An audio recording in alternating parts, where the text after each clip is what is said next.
경기 남양주시 진저읍 운악산 기슭에는 봉선사가 있다.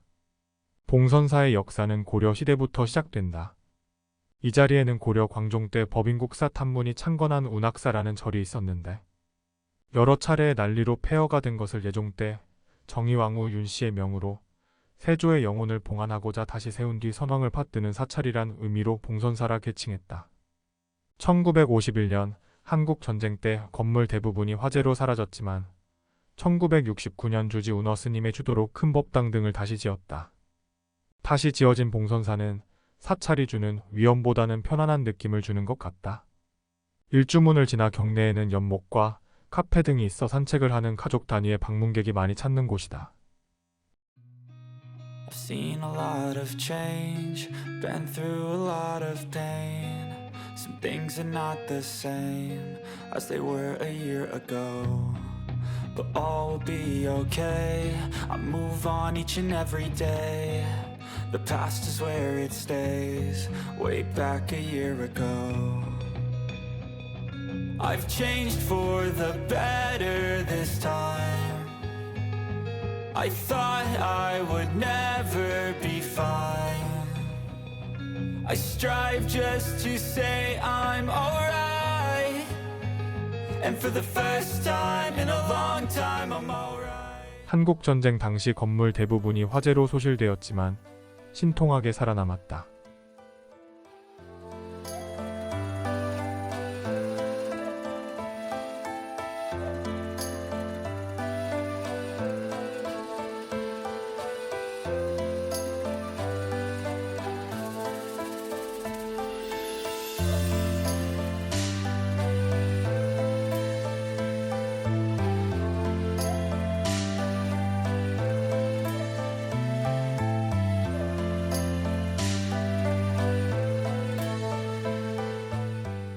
(1469년에) 조선의 8대 왕 예종이 아버지인 세조의 명복을 빌기 위해 만든 종.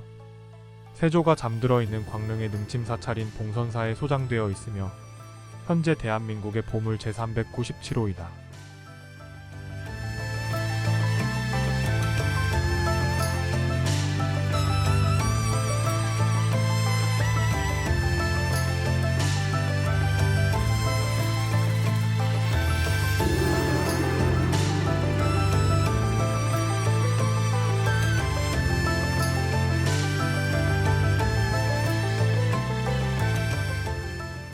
보통의 사찰들과는 다르게 대웅전이 아니라 한글로 큰 법당이라는 현판을 걸었고 한글로 적혀있는 기둥의 주련 또한 한편의 시를 읽는 것 같다.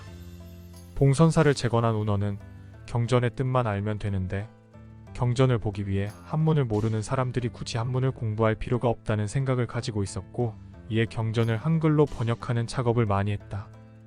이런 운어의 뜻으로 우리나라 사찰 중 최초로 한글 현판이 탄생했다.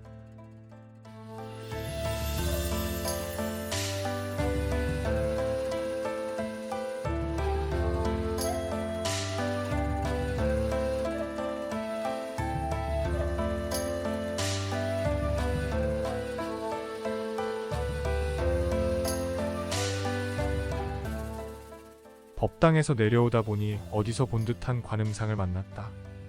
2017년 부처님 오신 날에 모셔진 관음상. 기억을 더듬어 보니 성북동 길상사의 관음상과 비슷하다. 왼손에는 정병을 들고 머리에 화관을 쓰고 있는 모습은 비슷하지만 세세한 모습은 분명하게 달랐다. 카톨릭 신자인 최종태 작가의 작품은 해화동성당의 성모상과도 비슷하다. 길상사의 관음상은 법정 스님의 요청에 조성이 되었지만 이곳의 관음상은 어떤 연유로 조성이 되었을까가 궁금해진다.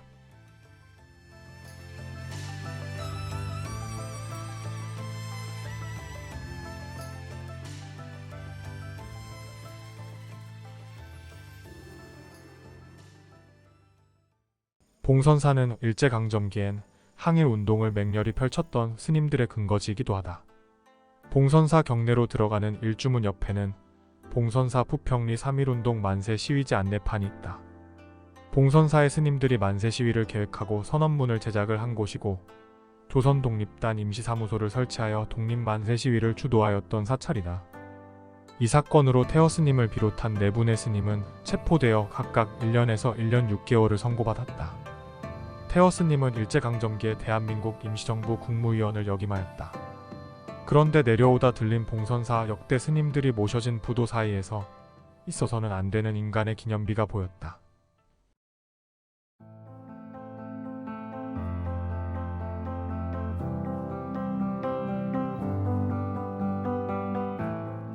춘원 이광수 기념비가 있다. 이광수가 노골적인 친일로 돌아선 건 1937년 수양동 우회 사건으로 체포되었다가 전향서를 쓰고 풀려난 후부터다. 1940년 창씨개명이 시행되자 득달같이 이름을 바꾼 그는 나는 천황의 신민이다. 내 자손도 천황의 신민으로 살아갈 것이다. 이광수로도 천황의 신민이 못 될 것이 아니다. 그러나 가야마 미스로가 좀 더 천황의 신민답게 바꿨다라고 매일신보에 글을 쓰며 조선 민족은 그냥 일본인이 되는 게 낫다라고 창씨개명을 권장했다. 1941년 태평양 전쟁이 터지자 일본을 위해 천황을 위해 죽어라. 그게 조선을 위하는 길이다. 라는 궤변으로 조선의 청년들을 전쟁터로 등 떠밀었다. 일본의 항복으로 해방이 되자 이광수는 육촌지간인 운어스님이 주지로 있는 봉선사로 피신을 했다. 이곳에 숨어 쓴 글이 친일을 변명한 나의 고백이다. 창씨개명 안 하고 신사참배 안 한 사람이 과연 몇이나 되나. 그러니 죽지 않고 산 것도 친일한 것이다. 전쟁터로 안 가면 강제징용 갈 게 뻔한 청년들을 생각해서 권장했다. 등등 결국 자신의 친일은 모두 민족을 위해 한 것이다. 라는 변명으로 가득한 고백서를 써내려갔다. 나는 민족을 위해 친일했소라며 변명을 하던 그는 남한 단독정부 수립에 앞서 7월 17일 헌법 공포식 중계방송 듣고 흘린 감격에 눈물로 먹을 가라. 사는 날까지 조국 찬양의 노래를 쓰련다. 그리고 독립국 자유민으로 눈 감으련다. 하는 시를 썼다. 참으로 박쥐 같은 인간이다. 그는 1950년 한국전쟁 당시 납북되어 그해 10월 폐결핵으로 죽었다.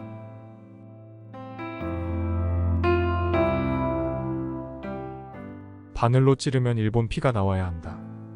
부르짖던 이광수는 조선인으로 태어나 천황의 신민인 가야마 미스로가 되어 죽었다. 봉선사 역대 스님들의 부도 사이에 기념비가 있는 건 남편을 위해 기념비 건립을 추진하다 죽은 부인 허영숙의 바램을 주지인 운어 스님이 배려해준 덕분이다. 기념비가 세워진 경과가 어떻든 친일잔재의 기념비가 하루라도 빨리 없어졌으면 하는 바램이다. 봉선사를 뒤로하고 세조가 묻혀있는 광릉으로 걸음을 옮기며 인사드립니다. 다음 영상은 광릉에서 인사드리겠습니다. 감사합니다. I've seen a lot of change, been through a lot of pain. Some things are not the same as they were a year ago. But all will be okay, I move on each and every day. The past is where it stays, way back a year ago.